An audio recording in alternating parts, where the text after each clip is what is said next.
The song is called We Don't Have to Worry About Tomorrow. Uh, and it's about living in the moment. Awesome. When did you write this song? Uh, 3 or 4 years ago. Wow. And how old Uh, are you again? I am 19. 19. Awesome. It's a little glimpse into 15 or 16-year-old Eli coming up here. Yeah. Cool. Well, it's 12:50 Pacific, 3:50 Eastern, and we're here with Eli Weary. He's going to play us in for the first 10 minutes of the program. Take it away.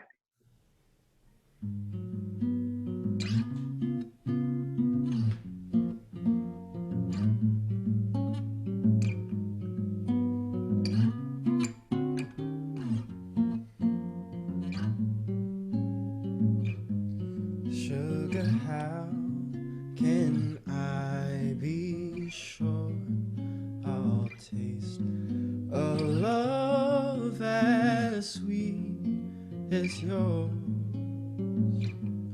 I've been fooled a million times, but I'd be good if you were mine.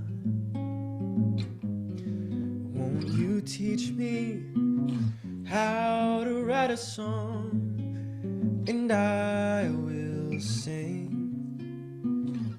ever long. We could be eternal stars and learn to love just who we are. Oh, we can watch a sunrise, staring at the moon. We'll waste away the afternoon. Won't you teach me, yeah, how to write a song, and I will sing ever long. We could be eternal stars, learn to love right where we are. Oh, I've got to stay true to my heart. All that you do drives me crazy down in love. You make me feel young like a bird chasing the sun. Know that I will always love you, none above you. I'm so deep in love. La da da da da da da. Zee dee dee dee zee dee zee da da da.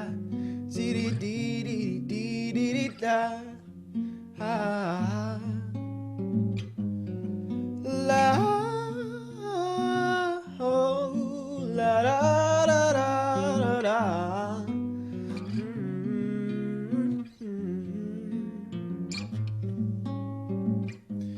We don't have to worry about tomorrow, no, yeah. We don't have to worry about tomorrow. We don't have to worry about tomorrow. We don't have to worry about tomorrow.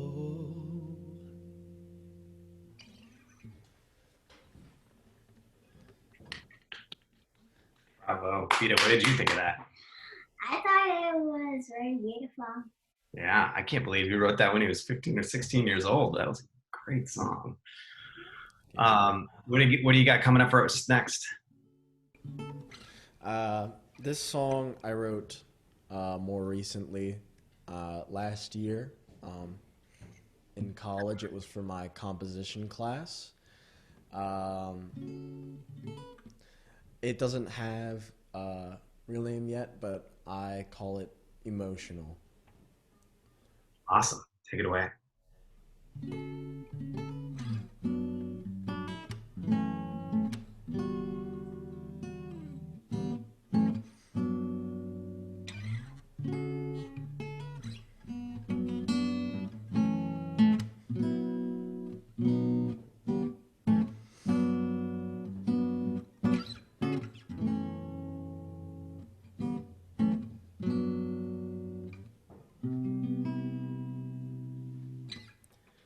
You're so emotional. Why don't you just let the pressure go and try to understand the world that you're living in? It's not irrational to just go with the flow. Oh, you live for the laughter, all the things that you're after are out in the real world.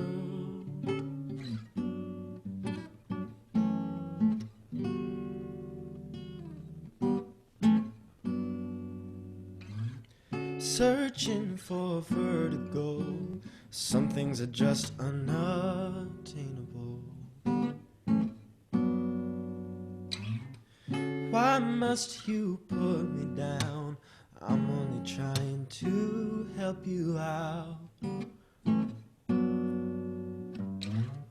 It's not irrational to just go with the flow. Oh, it's mind over matter, all the things that you're after are out in the real world.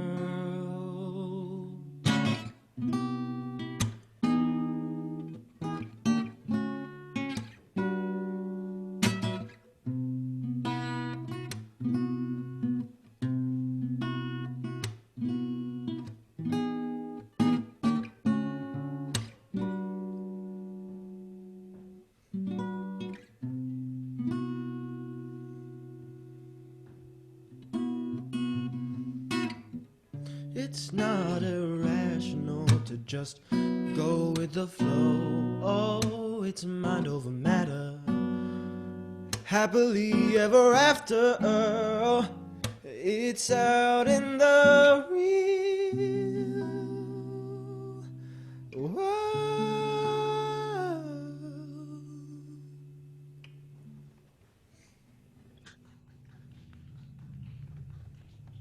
Oh, thank you so much. Vita, what do you think? That was very emotional. Very emotional. And it was kind of a little saddish beat. Yeah. Kind of sad. Were you channeling some sad emotions there, Eli? I would say there's some in there, yeah. Yeah, awesome. Music is such a good way to express our emotions, huh? Mm-hmm. We're going to get started in a couple of minutes here. Do you have maybe one more song for us? Yeah. Cool. Which one's this? This is The Storm and the Sun. It is a song about needing the positive and negative aspects in life to feel whole. Awesome. Let's hear it.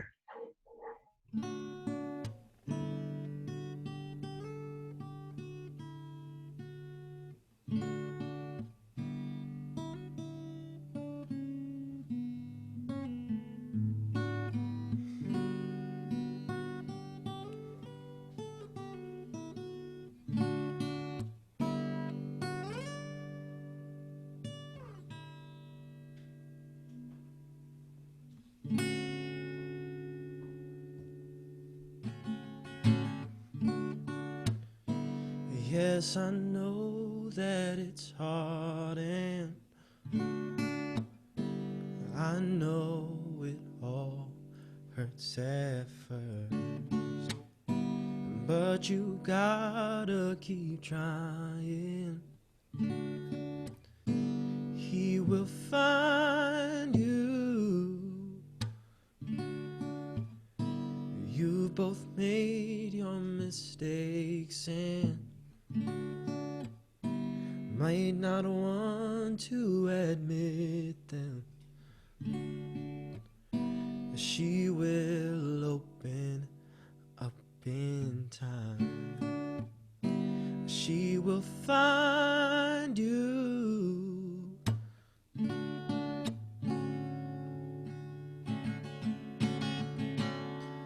But only in the rain can a flower take root. But only in the light now, same flower blooms. I believe in two, yeah, being greater than one. Takes the storm and the sun. Oh yeah.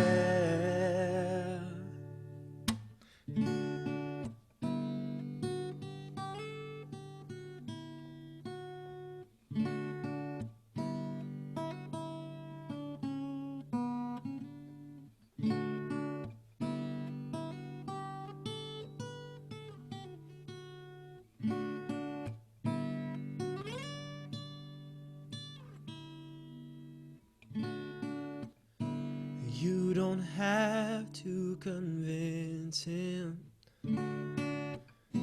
You don't have to change her mind. If he loves you, he'll listen. He will find you. It may be that you lose him. Some dreams are cut short now. He will open up in time. He will find you.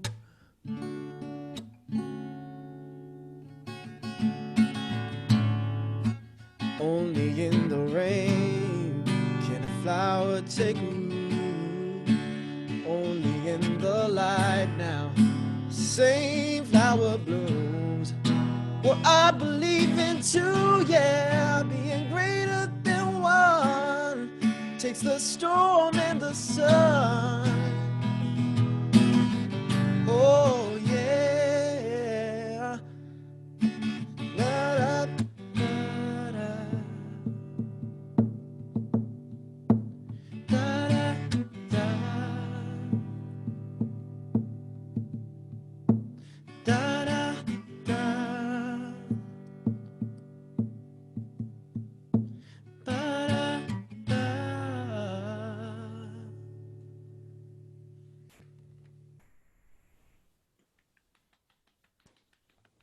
Oh, amazing. Bravo.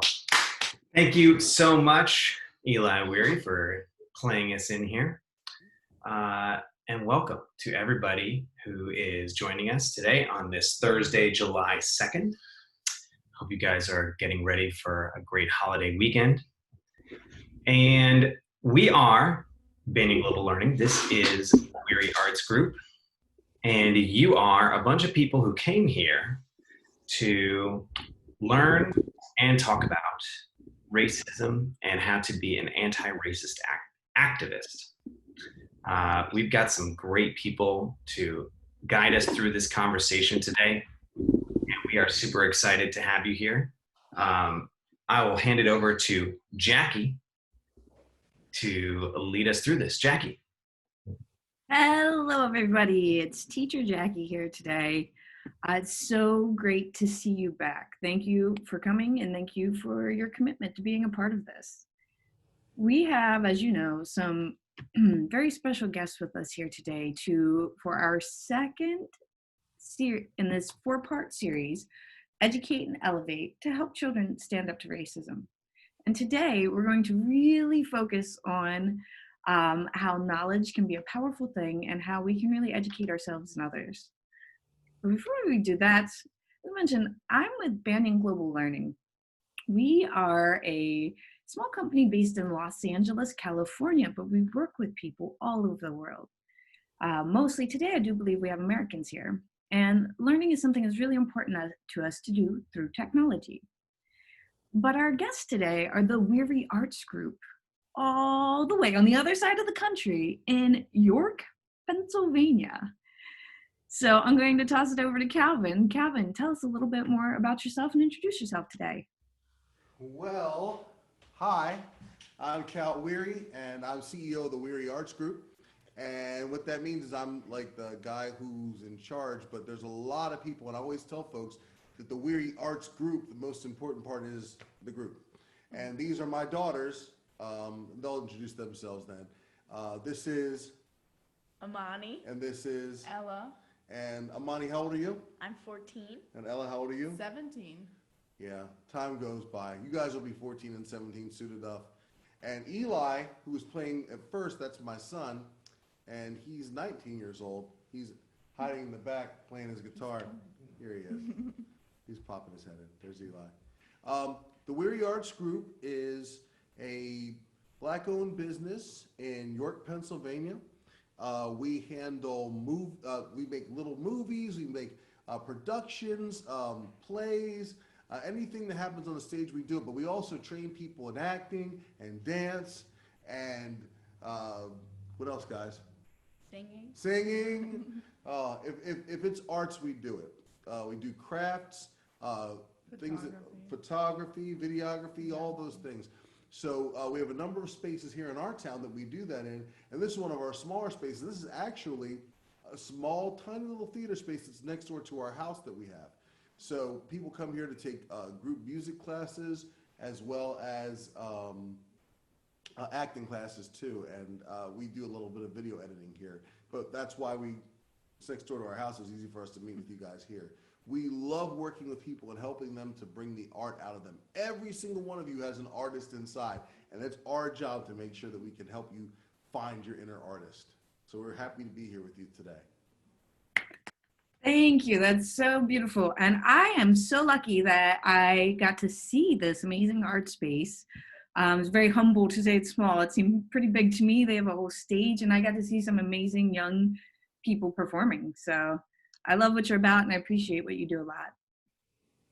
So thank you. Today, my friends, well, if you want to know more about the Weary Arts Group, by the way, here is a QR code. You can scan that in, and it goes right to their webpage, so you can see all of the great things that they're doing. So today we met each other a little bit. Everybody, give us a shout out in the chat. Where are you joining us from today? I told you we're in Los Angeles. Weary Arts Group is over in Pennsylvania. Teacher Seth and Professor Vita, where are you? We are up in Portland, Oregon, otherwise known as the best city in the world, right, Vita? No? Okay. Anywhere I live happens to be the best city in the world at any given time. But Vita, actually, Cal, you were talking about bringing out the inner artist, and Vita was sketching something while she was sitting here. Do you want to share it with us? I sketched a dragon. And, Whoa! Wow, no racism dragon. Yeah, do you want to tell us about it? well, it's supposed to be a dragon that is very mad, and it's a sea dragon, and it's very upset because of racism. Very cool. Yeah, and we're in Portland, Oregon. We've got some people who are coming in here telling us that they also agree, amazingly, that Portland is the best city in the world. Rachel said that. We've got Florida. We've got more Portland, Los Angeles, more Portland, just a lot of Portland. Some Long Island, that's Long Island, New York. Portland, Oregon, Beaverton, Oregon. That's a whole lot of Oregon, which is great. We love to see that. Ooh, a little old Delaware on there too. Hi, Delaware. Very cool. It is wonderful to have you all here today. And I think that some of you were probably here last week as well. Something we didn't do last week was have you guys actually share your audio. And if you want to raise your digital hand right now, we can allow you to tell us something about what you remember from last week, right? So for the people who are new, who weren't here last week, you can raise your hand and you can tell us what you remember from last week. So right now we have Luna. I'm going to allow Luna to talk. Hey, Luna, what do you remember from last week? I remember that we talked about what racism means. And do you remember what it means? Do you think you can put that in your words? I can't because I have short memory loss. No problem. Anything else you remember about last week? I remember I have short memory loss. Awesome. Luna, it's always a pleasure to have you on these calls. I'm going to disable your talking now. If there's anybody else who would like to say something throughout this trip, you guys can just raise your digital hand and we can call on you. But right now, actually, let's throw it over to the Wearies. There was that question of like, what is racism? It's a pretty big question right now, right? Like we're kind of going through this time where what we thought was racism is kind of being updated into some new ideas about what racism is. If you guys had to answer that question, what would you say racism is? I would say it's being treated differently because of the color of your skin. Ellie, you would agree with that definition? Yes. Yeah, right on. Cool, so that's what we talked about last week. Let me give it back to Jackie and let's go through what we're gonna talk about this week. All right, thank you, everybody. So yeah, we talked a little bit about, last week we talked about the Sesame Street Town Hall. And we had heard from Elmo and his father because they saw protests on the television. So that was another important word that we learned last week from Sesame Street was protest. Could you write in the chat or raise your hand if you want to come on and tell us, what do you remember we said a protest is? Anybody can hop on. If Professor Vita knows too, you can hop on and give us a little explanation of what you understand. We've got Layla, and I think this is Leo. I'm going to allow you guys to talk. What is a protest, Leo? A protest is something where people say they're tired of people being treated differently, and they want their voices to be heard.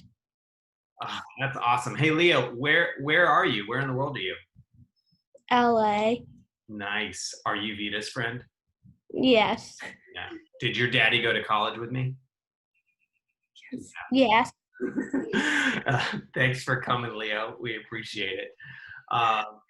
Cool. That's a great definition. Jackie? Thank you. Yes. So we learned the protest is when people come together. They want their voices to be heard. And sometimes the word rally can be used in protest. People coming together to be heard about something. In this case, we're fighting against racism. And we know that racism is when people are treated unfairly because of the way they look, especially the color of their skin. Elmo's dad said, we can do things though. We can learn about it, we can talk about it, and we can take action. So that was super nice of Elmo's dad. And it made me think about our days of shelter-in-place superheroes, when we talked about our feelings, we talked about our zones, and last week we talked about these too. And these are really helpful. First, you understand how you feel, and you can use these to talk about how you're feeling. Remember, the green zone is the best zone to make choices from, but any of these feelings are okay. We also learned about some other important things. Does anybody remember what else we learned about? A superpower that helps us understand how our friends feel. The superpower of empathy. And remember, empathy is seeing with the eyes, hearing with the ears, and feeling with the heart of another. So we have the superpower of empathy. We also have another superpower. Does anybody remember what the superpower is? When we make some good choices and we see that there might be something good that can happen. This one is optimism. Everybody, you can say optimism. Optimism. Oh yes, I live by optimism, and you know that we all have superpowers. The Wearies have the great superpowers of song and dance and theater. Not so much Teacher Jackie. Teacher Jackie uses her superpower of drawing and art to help with and do what I can. So we have empathy, we have optimism, but I would like to talk about another superpower that we can add today. And this one is actually from my sign. You may have seen it. What Elmo's dad said is, he said we can learn. So when we learn, another word for that is educate. Everybody say educate. Educate. Educate. So part of education is, another word for that is knowledge. And we know that knowledge can change a lot of things. When you understand something better, you can have more empathy. That's why we said that empathy is seeing with the eyes and hearing with the ears and feeling with the heart. If you don't know how other people feel, if you don't have that knowledge, it is hard to have that empathy. So first, we're going to start by learning some more things so that we can understand better. I have a quote from a really amazing poet. Do you guys know Maya Angelou? Fantastic. So, quote from her, know the best you can until you know better. Then, when you know better, do better. And that's what we're talking about. We're going to get some knowledge, learn some things, so then we can do better and make life more kind and fair for everyone. So I also realized something really special. First, I work with schools not in America a lot, and we're very lucky. I think we're actually working here in America, and maybe everybody's not in America, but I think we're kind of all Americans, which is pretty cool. And so there's something very special happening this weekend. Does anybody know what the big holiday is that's coming up? I think Vita knows. What is Vita? 4th of July. The 4th of July. And there's another name for it. Does anybody know what else we call this? Independence Day. Independence Day. And one other word that I like to call it is America's birthday. Independence Day, the 4th of July, is when America technically first started. It's when it was born. So I think this is a really great time to think about our country and the things that we want to do to make it a kinder and more fair place for everyone.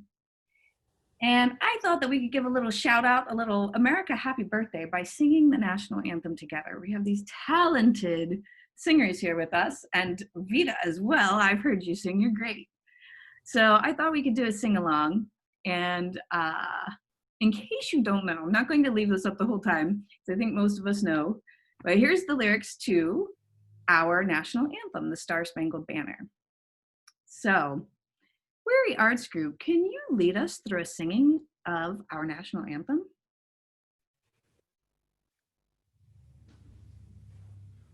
Oh, say, can you see by the dawn's early light what so proudly we hail at the twilight's last gleaming, whose broad stripes and bright stars through the perilous fight, oh, the ramparts we watched were so gallantly streaming, and the rockets spread the wrath, the bomb bursting in air, gave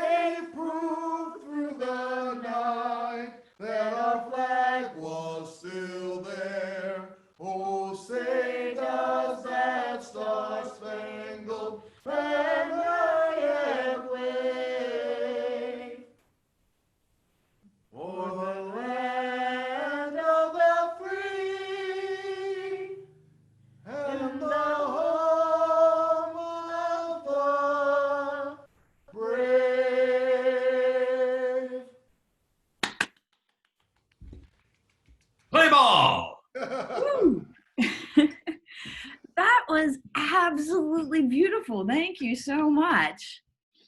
So, did you know that there was actually a Black national anthem as well? Really? Tell us more about that. I think we actually have a story about it, don't we? Oh, the story. Yes, thank you. So we have a whole story. And friends at home, did you know that there was a Black national anthem? Ah, yeah. So a lot of us don't know this, and that's why knowledge is power. Because when we know better, we can do better. And these ladies are going to help us here today with a story that can help us know better. Vita, did you know that there was a Black national anthem? I never knew that until today. Yeah. That means I didn't do a very good job of teaching her about it. And I'm glad that you guys are here today to help me with that. Also, Jackie, did you know that you're the person who taught me about the Black National Anthem about 4 or 5 years ago? I made it through most of my adult life not knowing that there was one. Well, you know, I was actually pretty old too. I was 30 years old when I finally learned that there was a Black national anthem. And it's such a beautiful song. And I hope that we can share it with everybody. So, ladies, take it away whenever you're ready for the story. Sing a song, how lift every voice and sing, inspired generations. By Kelly Starling Lyons, illustrated by Keith Mellett.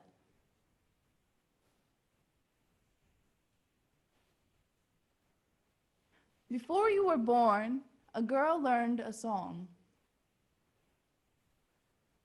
Her principal, James Weldon Johnson, and his brother, John Richmond Johnson, had written the hymn as a celebration of President Abraham Lincoln's birthday. The girl wanted to make them proud. She hummed the song on her way home from school. She practiced it as she did her chores. On the big day, February 12, 1900, she was a part of a choir of 500 strong. Back straight, head high, heart and mouth open, she sang. Lift every voice and sing, till earth and heaven ring, ring with the harmonies of liberty.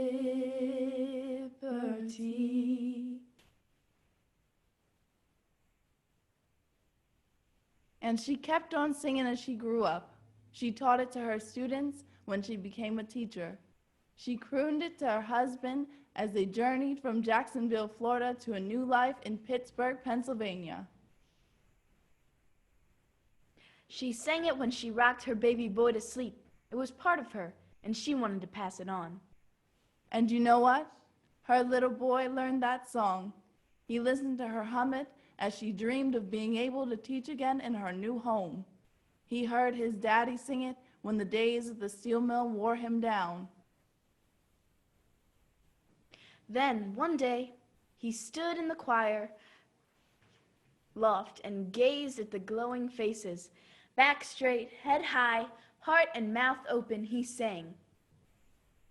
Let our rejoicing rise high as the lifting skies. Let it resound loud as the rolling sea. And he kept on singing. He sang it when he came back from World War II and faced discrimination. He sang it when he joined the NAACP. He sang it with his wife and his baby daughter as he rocked her to sleep. It was a part of him, and he wanted to pass it on. And you know what? His little girl learned that song. She sang it each morning at school. Then came the day that broke the nation's heart.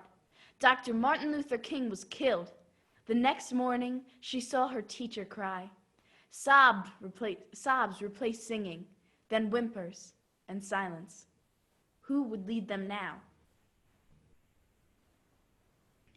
The song whispered an answer. Back straight, held high, heart and mouth open, she sang. Sing a song full of the faith that the dark past has taught us. And she kept on singing. She sang it at protests for equal rights, and when she and her friends were jailed, she sang that song in her heart each time she won or lost a case as a lawyer. She sang it to her baby boy as she rocked him to sleep. It was a part of her, and she wanted to pass it on. And you know what? Her little boy learned that song. Every family reunion opened with that anthem. He sang because he had to at first. But then something changed. He saw the awe in his grandparents' faces, saw the pride in his mamas and pops. Back straight, head high, heart and mouth open, he sang. Sing a song full of the hope that the present has brought us. And he kept on singing. He sang at his college graduation, and when he opened his first business. He sang it at rallies to stand up against racism. He sang it holding his wife's hand at Black History programs, and when he rocked his daughter to sleep. It was part of him, and he wanted to pass it on. And you know what? His little girl learned that song. And on another big day, September 24th, 2016, she stood in a crowd of thousands along with her mama and daddy. President Obama, the First Lady, and generations of one family rang the freedom bell. A dream born a century ago to honor Black lives and contributions had finally come true. The National Museum of African American History and Culture was finally opened. With the Washington Monument piercing the sky, that little girl stared at the bronze building majestic as a crown. As bells around the nation tolled in triumph, she heard a voice rising too. Clear and strong, it was a song she heard her parents sing. Back straight, head high, heart and mouth open, she sang. Feeling the rising sun of our new day begun. Let us march on till victory is won. And you know what? That song is part of you too. Sing when you score a victory. Sing when tough times get you down. Sing and think of all the people who sang before you, who carried on and pushed forward even when everything was against them. Sing and remember, they never stop believing. Keep singing. Keep pushing. Keep passing it on. Keep on keeping on.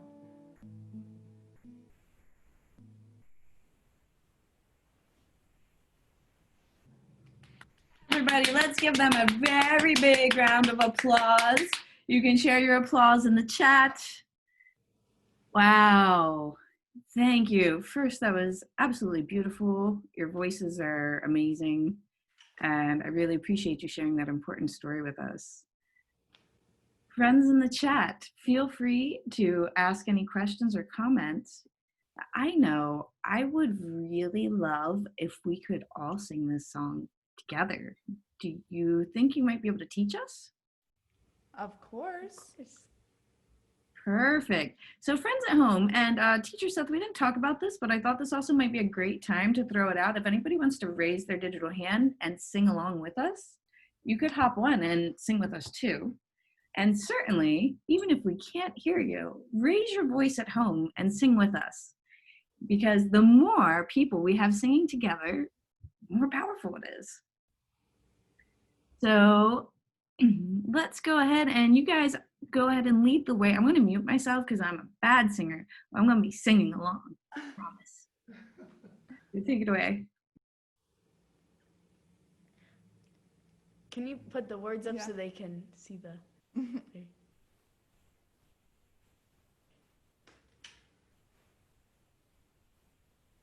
Okay.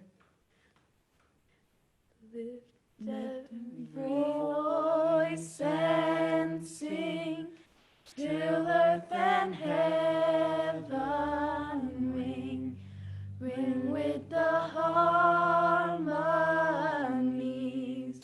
of liberty.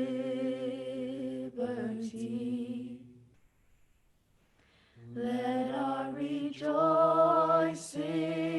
rise high as the listening skies. Let it resound loud as the rolling sea. Sing a song full of the faith that the dark past has taught us. Sing a song full of the hope that the present has brought us. Facing the rising sun of our new day begun.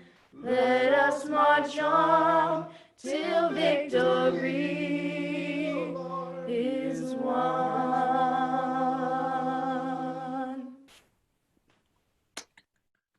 Another round of applause. Amazing. Did you guys sing at home? I sang.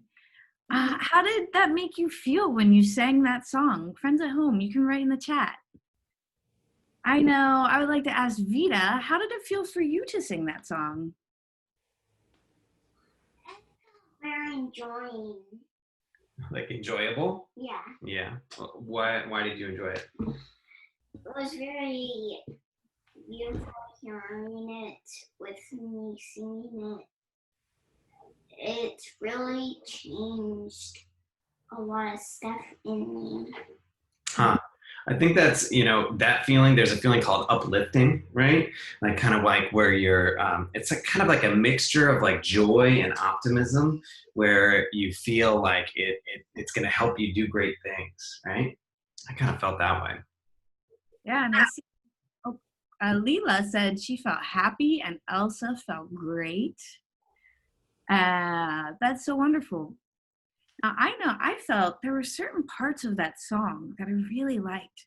Like when they go into a high note and they're talking about rising, that's one of the parts that I really liked. Because it just brings it up. Let our rejoicing rise. Can you guys sing that line again for me?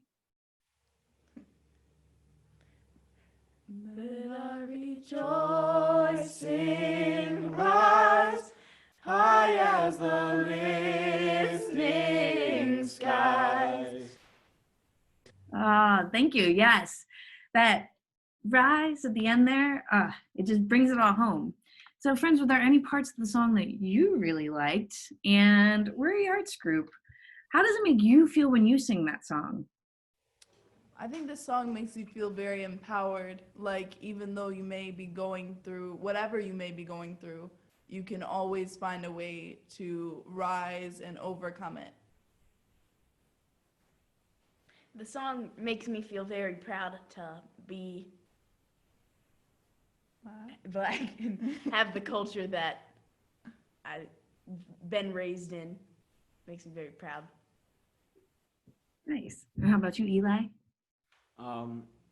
I see the similarities in this song to the United States national anthem in that it's not only about having strong patriotic or a strong connection to your race or roots, but it's also about overcoming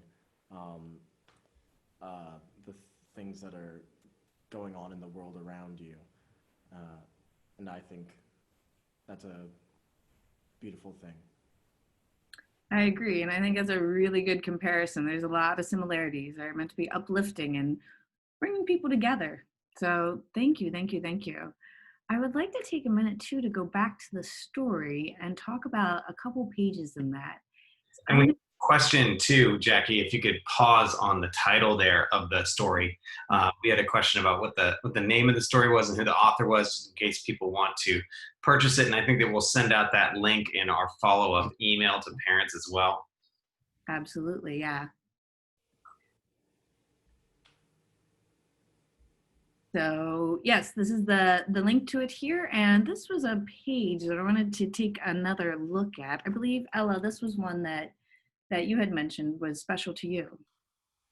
I really like this page because it talked about how this boy, he learned the song, but he didn't really understand what it meant until he grew up and saw what was happening around him. And I think that that sort of applies to us today, because though there is racism, it's not always evident right when you walk out the door.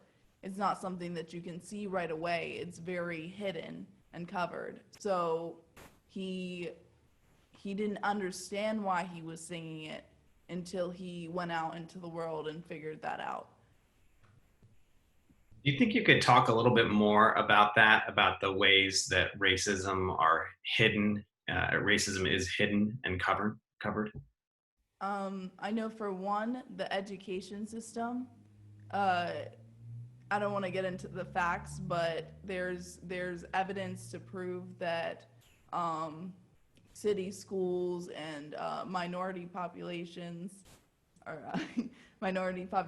given less funding for their schooling than white or majority populations. Yeah, it has to do with like the entire way that schools get their money, right? Mm-hmm. Schools get their money from property taxes. So the richer a neighborhood is, the more money a school is going to get. And I think maybe some of you guys have seen the little helpful cartoon about systemic racism. But in history, there were times when people of color were not allowed to get loans from the bank.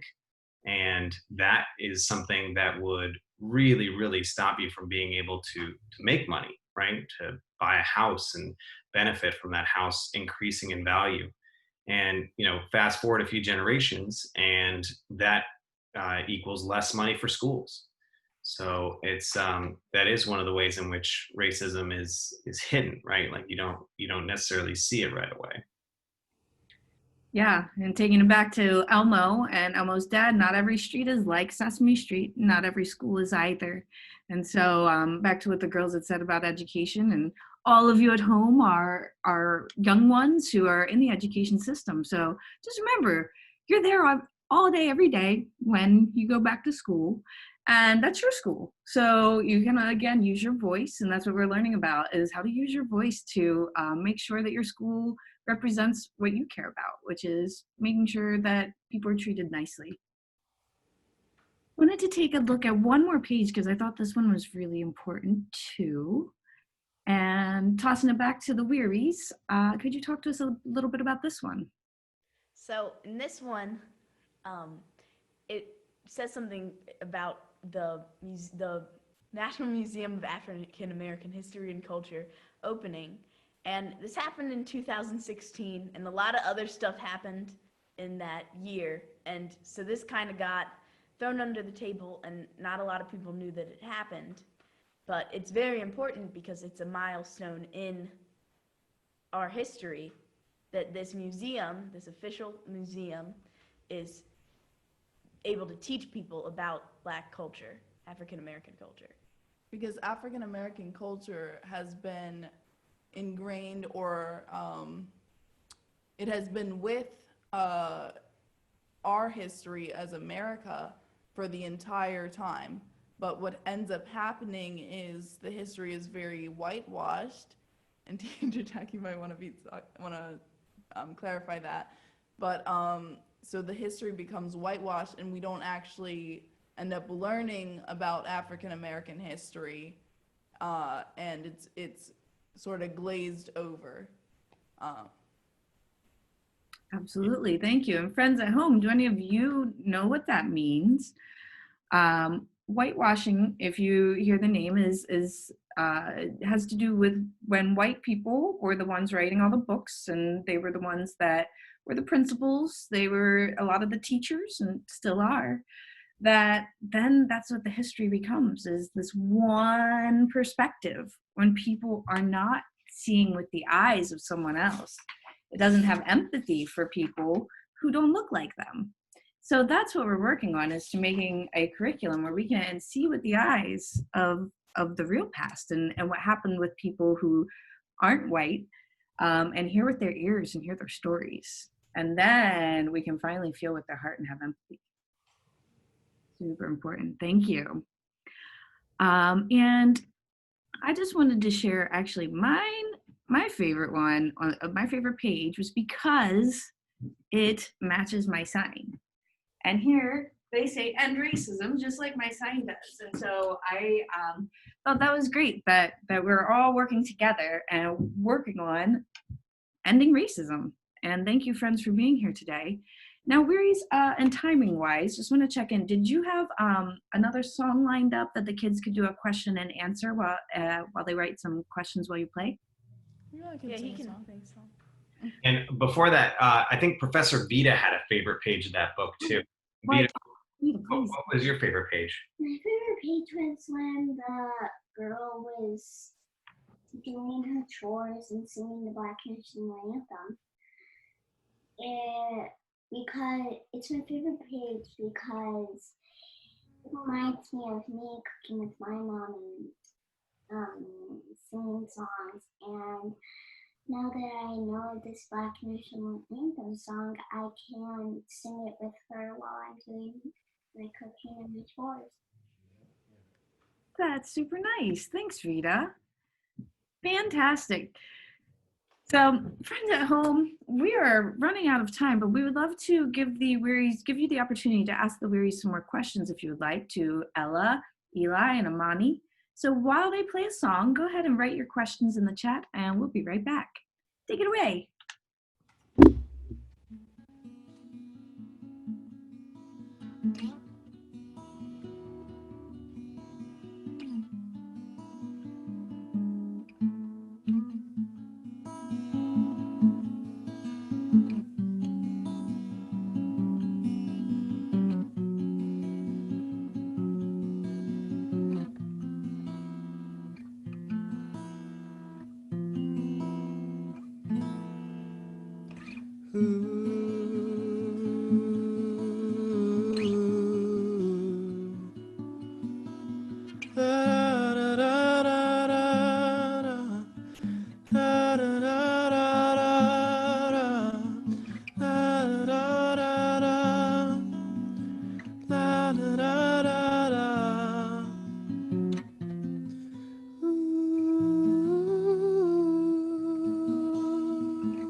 discoveries,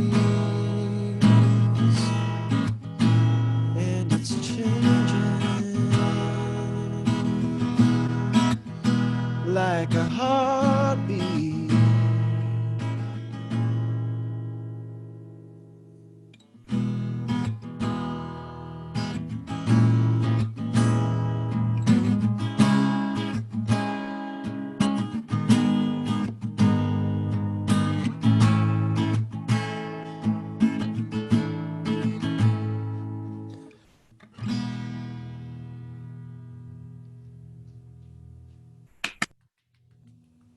Everybody, show some love in the chat. Give a round of applause. We had some good questions come in while you guys were playing. Thank you so much, Eli. That's amazing. So one of our questions here from Elsa and Max is, how long has Eli been playing guitar?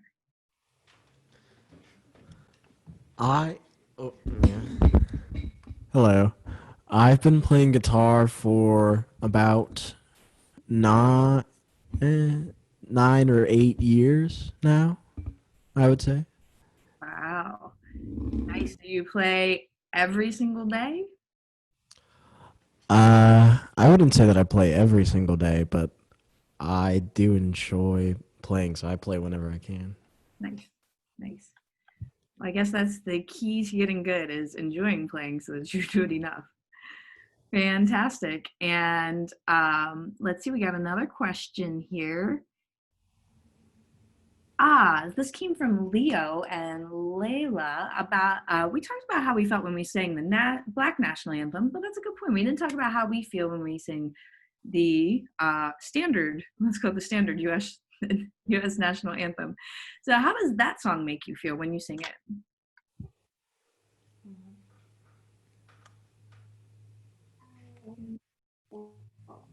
Oh, did you want to answer, Vita? Yeah. Vita wants to answer first, I guess. Yeah. It makes me feel really happy, I guess. Yeah. Really emotional. What about you guys, the Wearies? I would say that I personally, whenever I sing the song, or whenever I really see people singing the song, I see people of all different, backgrounds and races, really connecting on it and saluting the flag. And there's a real sense of patriotism for the piece. I connect to it on that level. I know there are a lot of people, though, that have taken knees during the anthem because they feel as though it doesn't apply, that the song isn't applying to them right now. And I understand that, and I think that is a perfectly good way of showing it. It's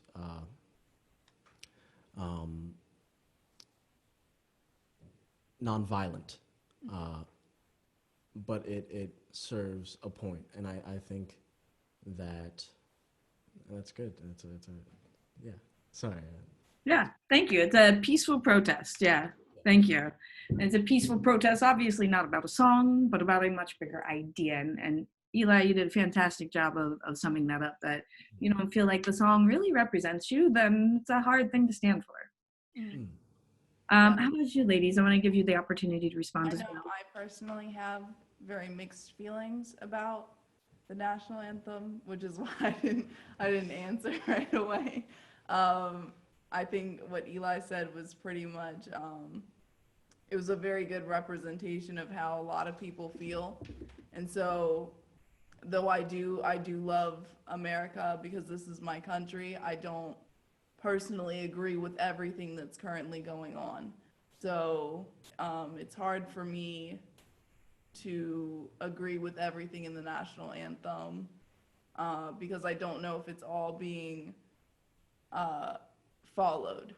Like whatever it's saying in the national anthem, I don't know if it's particularly being followed, but I do love this country. So mixed feelings. I understand. And Amani, you have anything to add? No. I understand. The youngest of the crew, we'll let you slide on it.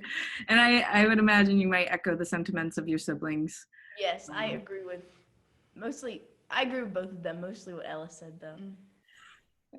Is that typical? You mostly agree with what Ella says? Sometimes. No. Not always. Well, thank you. And I know that these aren't the easiest things to talk about. So I really applaud your bravery for being on here to share this with these kids all over the country, and to stand up for what you believe and really speak your mind about it. That's super great. And friends at home, I wanted to see if there were any questions that I missed. Teacher Seth, did you notice any that I may have missed? Well, I chatted with some of the people who were here last week, and they wanted to hear a little bit more from Cal when he answered a question last week about what we could do in order to help fight against racism. Cal, you talked about talking to your friends of color and asking them about their experience. And you also talked that, like, you know, maybe people don't want to talk about it, but it's still okay to ask them about it, or is it, you know, how does someone kind of navigate that space, making sure that they are you know, being respectful to their friends of color? Well, I think it's, you know, no matter what color you are, there are always issues that come up that are difficult in friendships to ask people. And the older you get, I think that it gets harder. It gets harder to bring up subjects that might be tough to speak about. But in almost with any race, any subject, I think if they're your friends, you should feel like, if they're really your friends, you should feel like you can speak to them in a respectful way and really just ask them how they feel. Every conversation should start off with that. How do you feel about this? How do you feel about this? And listen. You know, the best part of asking a question is the listening. Because if you really care about what someone's feelings are, then you're going to listen a lot more than you talk. So I know sometimes that can be tough, and sometimes there's things in the world that make it seem like talking is more important than listening.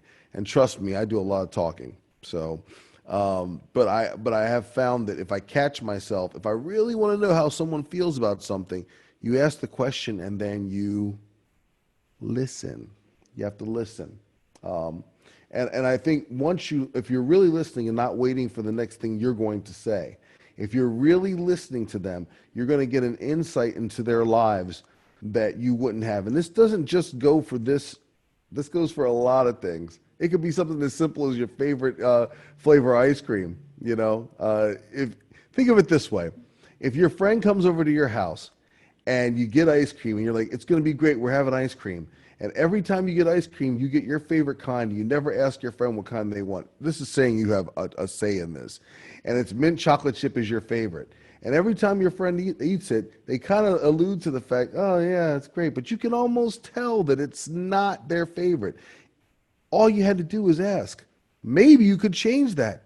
You could literally say, well, what is your favorite kind? Do you like mint? Is this your favorite too? This is my favorite. And they might go, no, I like chocolate. No, I like vanilla. And then when you know that information, what does that change about the next time your friend comes over? Maybe you say, Mom and Dad, so-and-so's coming over. Can we get vanilla ice cream or can we get chocolate ice cream? That's their favorite. And maybe that will change that. Sometimes it can't. It's just the way it is. But I think that you can understand from that idea that just asking something as simple as that can completely change. And I guarantee you that will make a change in your friend's viewpoint about your friendship. Because as we're growing as friends and growing as family with one another, we're always kind of going through these little tests, you know, of how much we really care for one another and how much we really pay attention to one another. And it's not necessarily something that's set up or there's any way to perfectly do it. But I do believe that if we really, really, really, really, really love our friends, that we listen. We ask the question and we listen. Awesome. Thank you so much. Vita had a question. It's kind of a tough question. It's a bit of a history question. But let's see if maybe we have some ideas about it. What's your question, Vita? How did racism start? How did racism start? You guys know? Wow. You know, wow, that is a great one. You know, I think if you're, can I kind of pull it in a little bit more? Like if you say racism in general, the best way I can answer it is it's always a family feud. Do you understand what I mean about a family feud? What do you mean by that? Like two families Okay. fighting with each other? So we're all part of the same family. There's some people who don't want to believe it.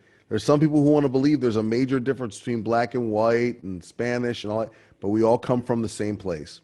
So all I'm saying to you is it all starts with a family feud. And what happens is you have one family, one race that's the human race. And somewhere along the way, someone made someone feel bad.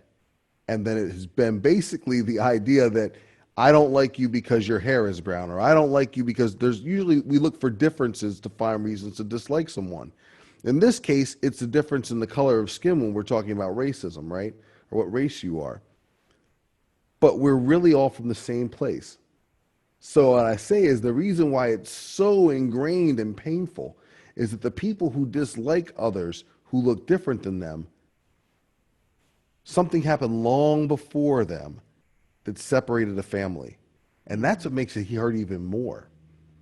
So if you ask how racism began, it all begins with someone recognizing a difference and not seeing it as an asset, not seeing it as a good thing.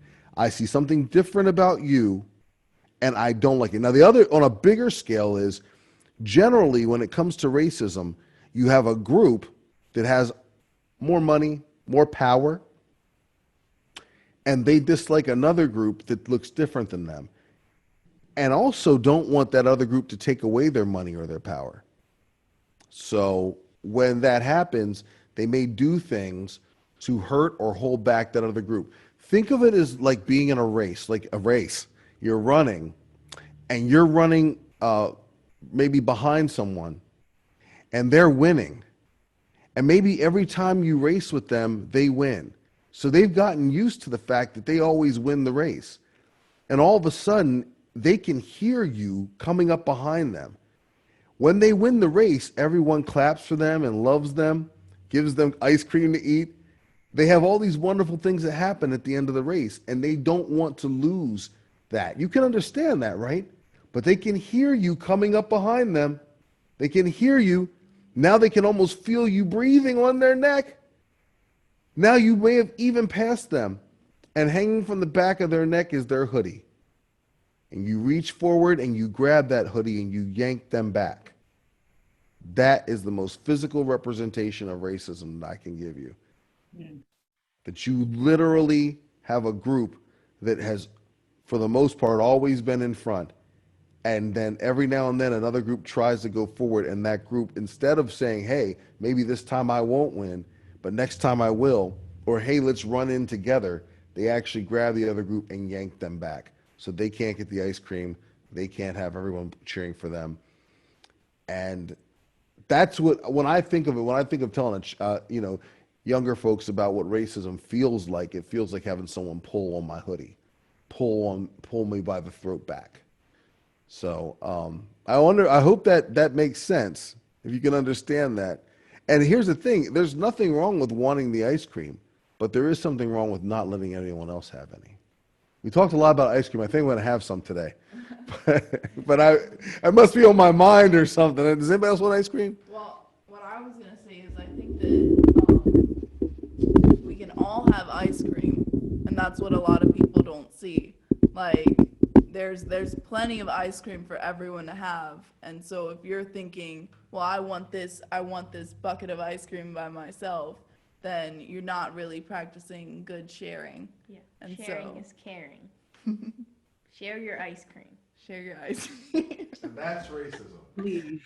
Yeah, and if we can bring it back to empathy, right? Like if you're able to have that feeling to see with the eyes of another, hear with the ears of another, feel with the heart of another, you'll realize that when you share that ice cream, you're kind of sharing it with yourself, right? Because if you can share it and make other people feel good and you can feel them feeling good, then that's just as good as having it yourself, right?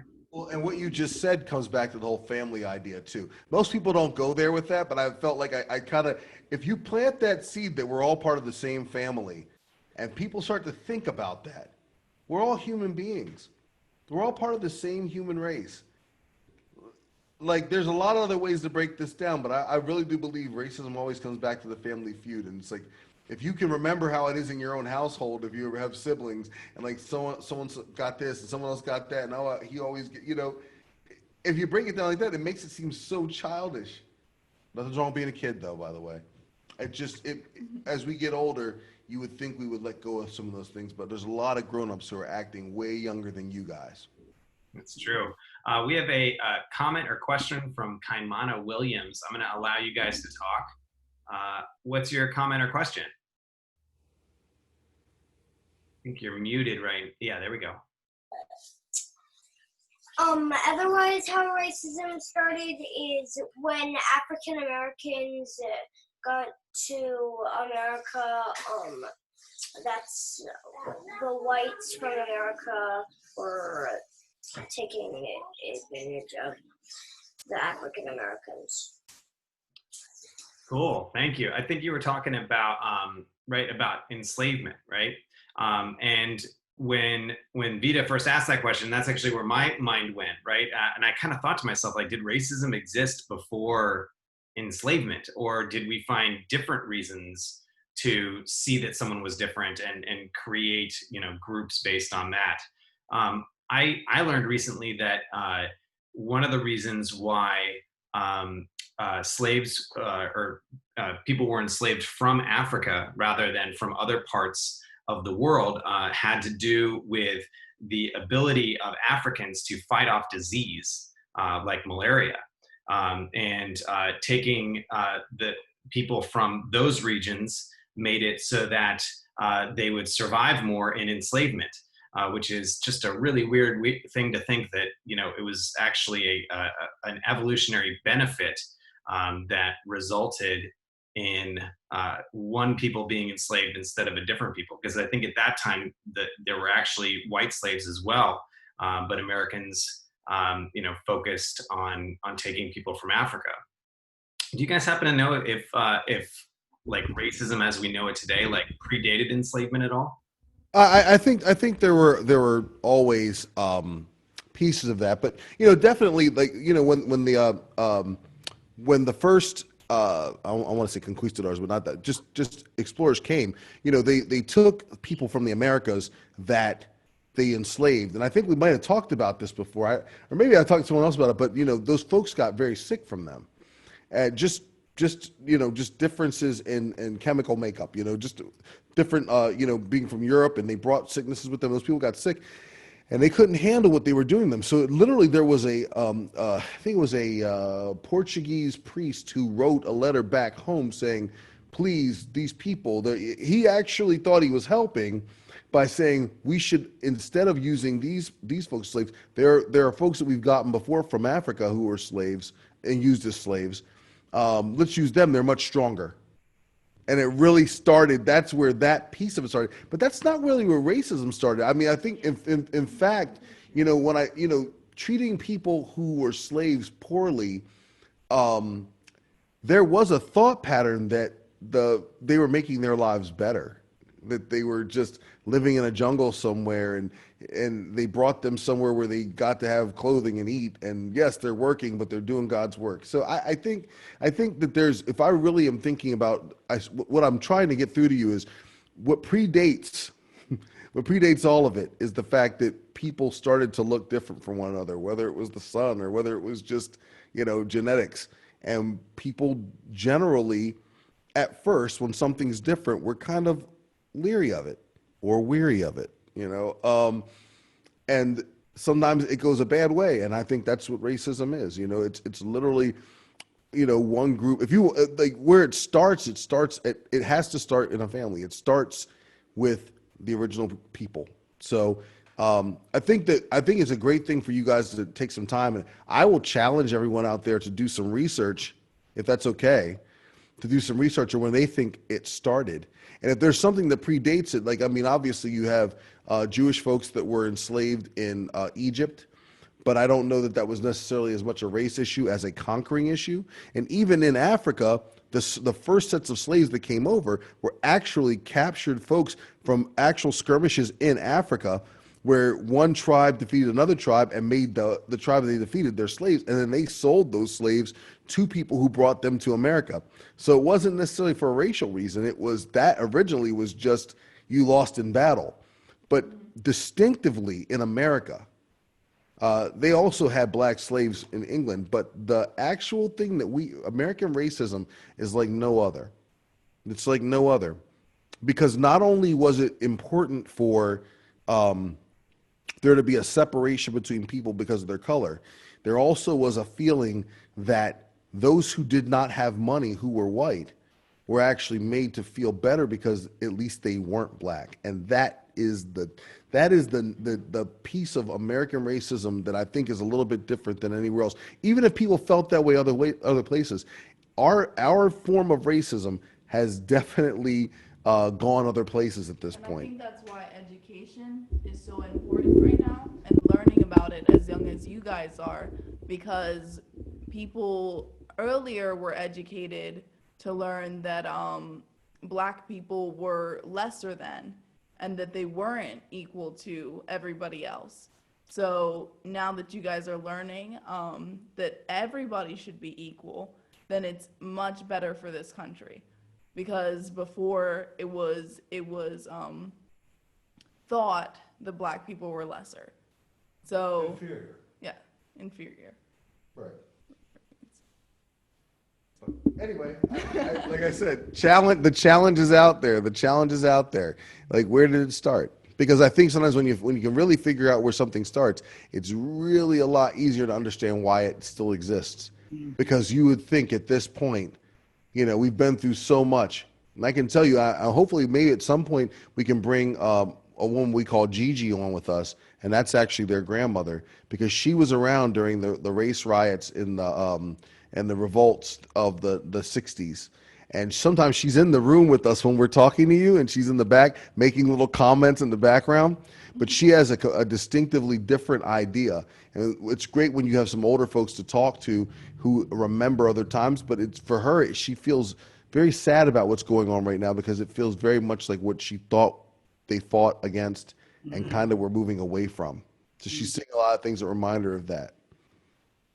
But Yeah. it's been wonderful. Yeah, it's interesting to think of, you know, sort of how we got here, right? I think that part of it has to do with, you know, how I learned about race when I was a kid, because I was taught that, you know, everyone is equal. But I was also taught to like kind of see America as, you know, this like post-racial society, right? That like race didn't exist and I didn't see color, right? That's how I was taught as a white American, and otherwise I wasn't really taught about race. And so I hope what we're doing now is having some of these conversations with kids who are much younger than I ever was when I started having these conversations, and that can be part of what our solution is here. Sounds great. Absolutely. And I'm going to echo Cal's challenge to you all, because this week is about educating yourself. It's all about the power of knowledge. And if I'm a teacher, of course I think knowledge is powerful and education is important. But in this in particular, there's so much we don't know, like there being a Black national anthem, or even one of my favorites, Black Happy Birthday, which I've been very grateful to have been sung. And that's one of the biggest keys when we first start. And in that step toward optimism and toward empathy is getting more knowledge. So I'm going to be adding a whole bunch of resources that we're going to send home to your parents and to you, books that you can read, videos you can watch, organizations you can get involved with to learn more. So we're going to keep educating, and then next week shift gears a little bit into intervening, which is about actually helping people or stepping in, stepping up. If you see something that, or hear something that doesn't sound like it's nice to your friends, we have some puppet friends that are going to be helping us next week too. So another story, more great tunes from the Wearies, and I know we went a little over, and I am so. And that's okay. One request I have real quick. You mentioned the Black Happy Birthday. We have a very good friend whose birthday it is in Taiwan right now. Her name is Fifi. Can we hear a round of Black Happy Birthday? Sure. Yes. Happy birthday to you. Happy birthday to you. Happy birthday. Happy birthday to you. Happy birthday to you. Happy birthday. Yay, happy birthday, Fifi. That is so great. And that is Stevie Wonder, right? Just want to give credit to the originator, Stevie Wonder. Yes. Okay, thank you. Beautiful, beautiful. Thank you all so much. Teacher Seth, Cal, any final closing remarks before we head out for the day? We're just so appreciative of the Wearies for being here and for everyone attending. Thanks so much for being here, guys. Thank you, and I look forward to seeing you again next. Take care, guys. See you soon. Bye. Bye. And are we going to have Eli play us out a little bit? Oh yes, Eli, take it away. Thank you.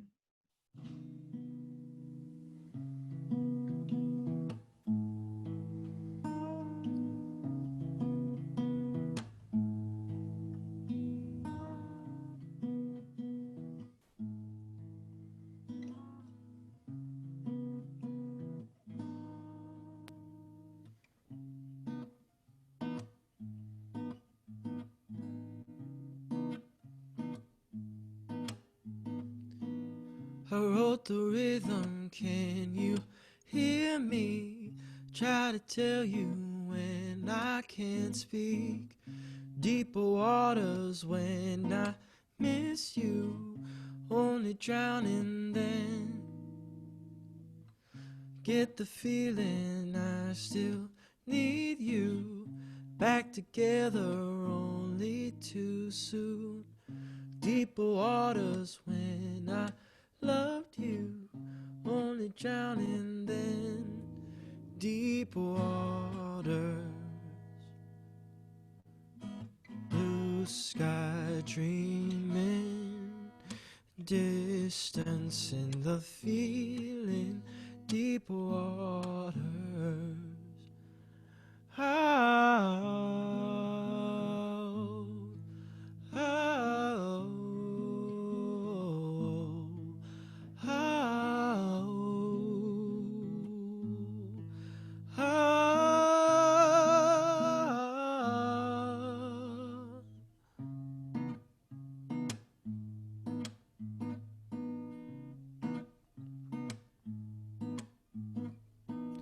I wrote the rhythm, can't you hear me?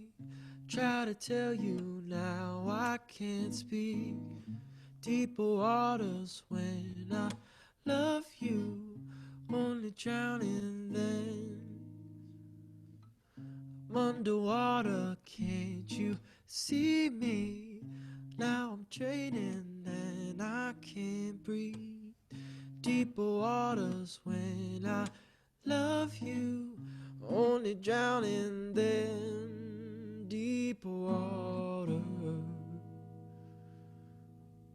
blue sky dreaming, distance in the feeling. Deep water, whoa.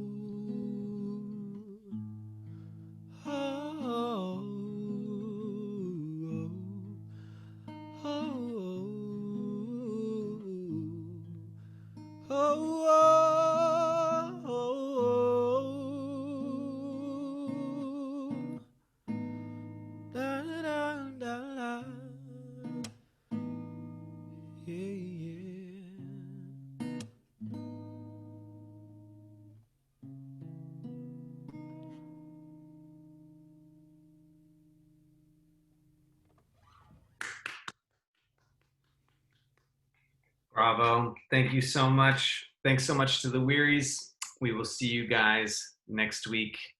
Happy holidays, everyone. Bye-bye. Thank you. Bye-bye.